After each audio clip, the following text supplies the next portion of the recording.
Hi, I'm Charlene Lam. I'm a certified grief coach, a curator, and the founder of the Grief Gallery. In my curating grief approach, I offer the lens of curating and the metaphor of exhibitions as a way for grievers to navigate the practical and emotional aftermath of losing a loved one. Whether you are dealing with the physical stuff or the emotional stuff, there might be things that are weighing you down, things that feel heavy. So I want to look at a question that I hear a lot that comes up with clients and when I give talks and in my monthly grief gathering. Someone recently asked, what if I choose the wrong thing? When we're going through a loved one's belongings, when we are sorting through the items, we have to make choices about what we keep. Or we usually have to make choices, either because we don't have the space or the money, the time, there's some other limited resource that means we need to make some choices. So what if we choose the wrong thing? What if I choose the wrong thing? That is a question that can come up. I'm going to share with you a couple of different approaches to this question. One, the practical approach is that if you have the ability to take your time in choosing, to not force yourself to make choices all at once and right now, do take that time. That's the advice that a lot of grief therapists and my mentors who are in the grief space say. I think they think that my work is about encouraging you to throw things away, but it's not. It's just acknowledging that, we usually can't keep everything, so how do we choose? But their advice is take the time if you have it. If you have money to throw at the problem and you need to hold on to the house for a little bit, you need to put stuff in storage, you need to put things in boxes, to look at it when you are not in that initial stage of shock, not when your mind is in a fog or when you're really emotionally upset. Take that time. I kept my mother's house for over 2 years, no, almost 2 years after she died. And then I had a storage unit for almost a decade. Confessions. But it's the truth, and I'm not alone in that process. I was lucky, and I had the privilege of being able to throw money at that problem. Not everyone is going to have that resource and that privilege. But if you do, consider giving yourself more time to decide. At some time, do decide, make some choices.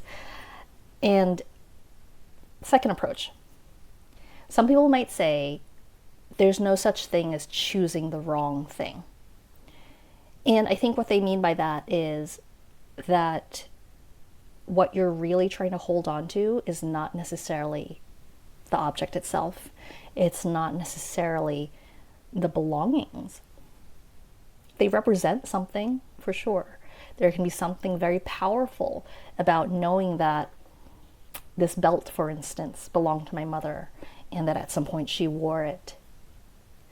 And if I don't have the belt, that's not actually what I'm trying to hold on to. I could be holding on to that idea of, oh my gosh, she was so stylish and she really cared about fashion, and there was a period of her life when she really cared about being a girly girl, and that's what this belt represents. It also might represent our relationship, that she would lend me clothing and accessories. So I love having the belt as a representation of it, but if I did not have it, I could still hold on to those memories of what my mother was like and our relationship. So on some level, you can't choose the wrong thing. So that's another way to look at it. And I'll say that I have sometimes felt like I kept the wrong thing or threw the wrong thing away.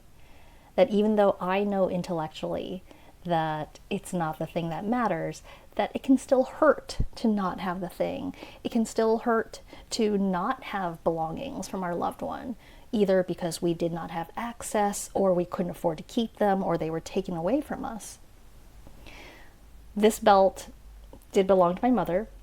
It's vintage, and there was another belt. There was a belt that was very similar to this that had a logo that was a swan.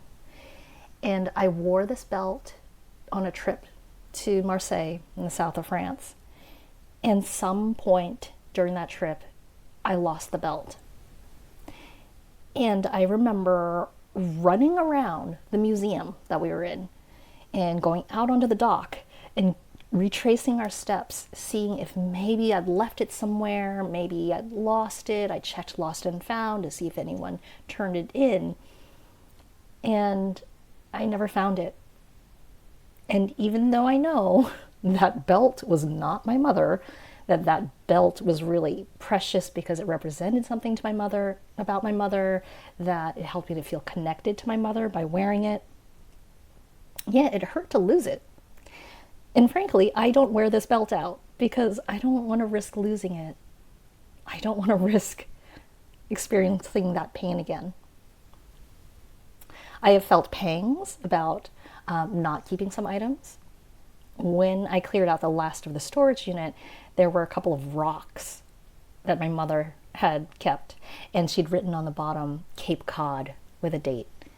And this is something that I think is very particular to her, but also to me, where I've always collected rocks from different travels, and I just like rocks.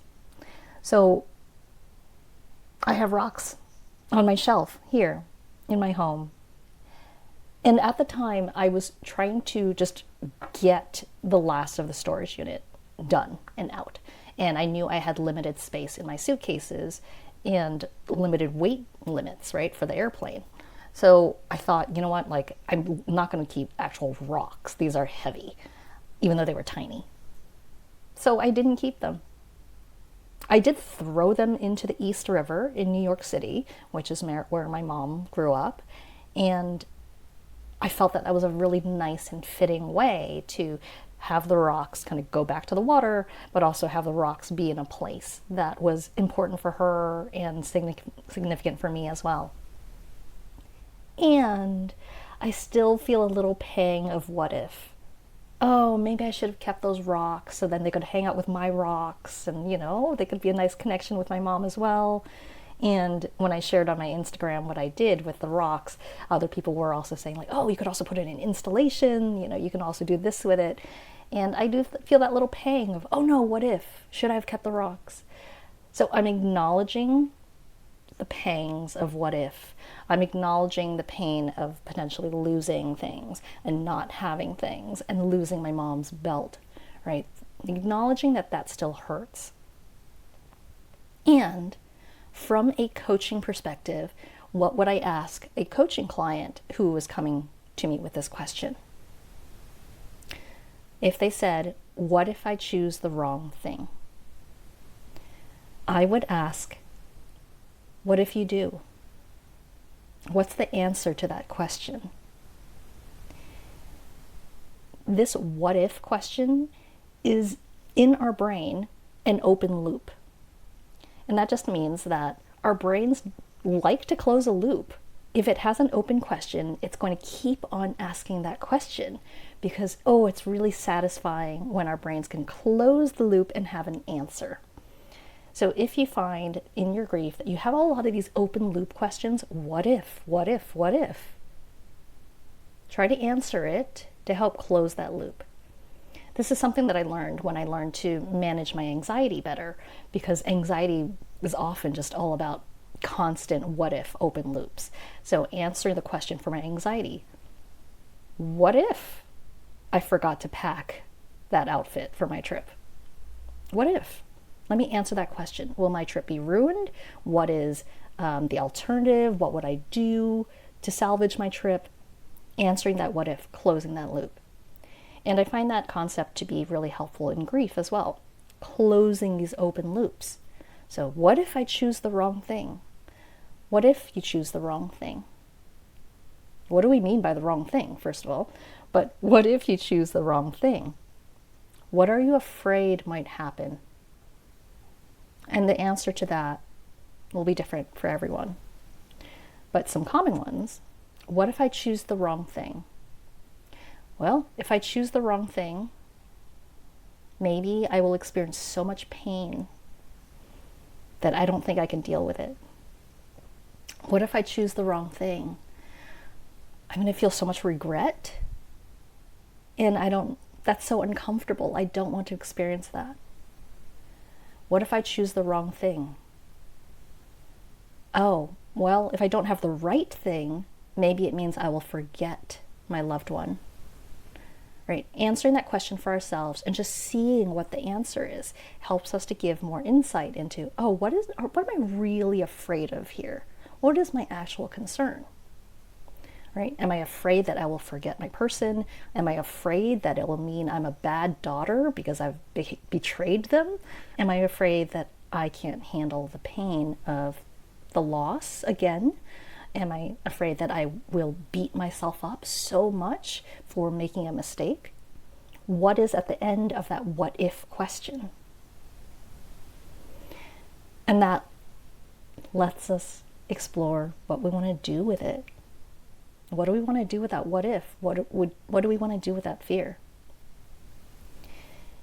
In the example with my anxiety, for instance, I had to learn to get to a place where I trusted myself to be okay, no matter what. With my anxiety, I would have these what if loops. If I mess up, it's going to be so terrible. I'm going to feel so terrible. Why will I feel so terrible?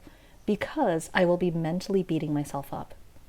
I will be saying terrible things to myself, telling myself that I'm stupid, that I should know better, and I'm going to be so hard on myself that it's going to feel terrible, and I don't want to feel terrible. So learning to not beat myself up when I mess up was really important. That was a huge part of my work for dealing with my anxiety and managing my anxiety. And it was similar with losing my mother and dealing with grief, right? Trusting that I will ultimately be okay. I am not okay with my mother dying and being dead. I will never be okay with that, right? Being okay is not approval. I'm not happy that my mother is dead. I don't need to be okay with my mother being dead, but I am clear that I will be okay. I might be sad, but I will survive. I will always miss her, and I can thrive. I can still live a beautiful life, even when I miss my mother. I will ultimately be okay. So ask that for yourself. If you have the what if question, what if I choose the wrong thing?